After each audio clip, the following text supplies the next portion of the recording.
When the evil forces of Zeno weaponize Domino's very own luck against her and mutant kind, is there anything that can be done? Well, let's hop into the pages of X-Force issue number 8 and find out together, shall we? So, picking up from where the last issue left off, Domino was hot on the trail of a color-swapped assassin who was using her very same luck powers to kill pro-mutant individuals. In fact, when Domino finally manages to corner this fake Domino, she was in the process of rubbing out a senator who was passing more pro-mutant legislation. Actually, it's heavily implied she was doing a lot more than just that. You have to wonder if the honeypot was all part of this trap to get the senator to let his guard down, or if test tube assassins need some lovin' too. Now, up until now, Domino has had no luck. I mean, like, literally she's had no luck, but against all the odds, she actually does manage to get the drop on this palette swap and end up ending her life. The good guys take the body back to Krakoa where Sage can run some tests. It seems that this palette swap Domino also just so happens to be from the same Russian super assassin factory that tried to kill Xavier.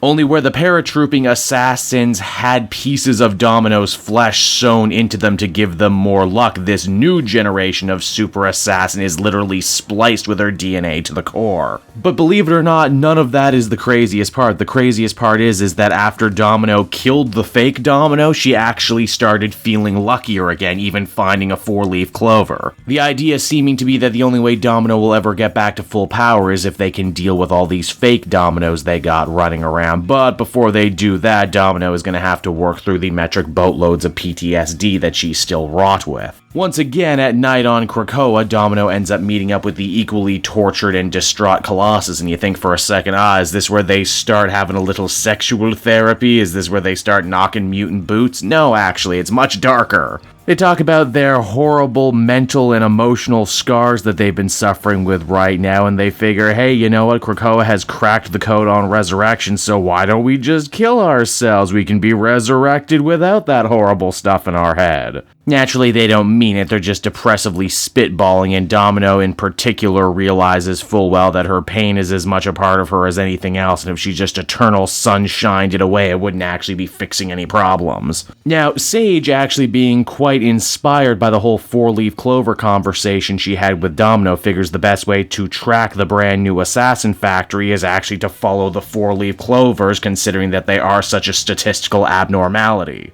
It seems that Zeno, after their last disaster in Korea, has decided instead now to have their assassin factory moving 24/7 on a train all throughout Russia. And hey, because Colossus has been a huge part of this story and Domino's own healing, and because he's a Russian native, he decides to tag along for this mission. This new Zeno facility is just as hellish as the previous one, a godless butcher shop where killing machines are sewn together from mutant parts. In this case, a lot of Domino parts. How many? Well, this time they got a whole frickin' pack of Domino soldiers ready to go. Jeez, I mean, there's gotta be like 1, 2, 3, 28. Domino's come in a pack of 28. That's a very funny Domino joke. Please laugh. Now, how do you defeat a legion of soldiers with luck quite literally tattooed to their very DNA? Well, Colossus has an interesting idea, and that is, hey, let's crash the train and just kind of see what happens. Seemingly, they take most of the bad guys down with them, but Domino herself is horribly injured during the attack. In fact, they seek to imply that she might actually be dying right now, and with what might be her final words, she's sure to remind Colossus to make sure that she doesn't lose the memories of what's happened these last couple days. If nothing else, X-Force has managed to deal a massive blow to Zeno. They've lost a ton of money, another facility, and it seems that this once great democracy of mutant haters is actually facing its own internal civil war right now, as one of the more powerful members, a mystery man kept in shadow, is taking control from the Peacock guy. And it's on that note right there the comic comes to a close, everybody, and so that was X-Force number 8, and overall, I did like this second issue of this 2-part storyline much better than I did the previous one. They definitely get down to the nitty-gritty of what's eating Domino, and even manage to tie it into the bigger idea that mutant society has managed to defeat death itself, but even in a world where you don't have to fear death, that doesn't mean you're not going to have any problems. In fact, it basically creates a whole other world of problems and asks a bunch of moral and philosophical questions, some of which I think they actually answered in the previous issue of the main X-Men book with the Crucible. Overall, I think I feel comfortable giving this one a 7.5 out of 10. This book continues to be real dang enjoyable.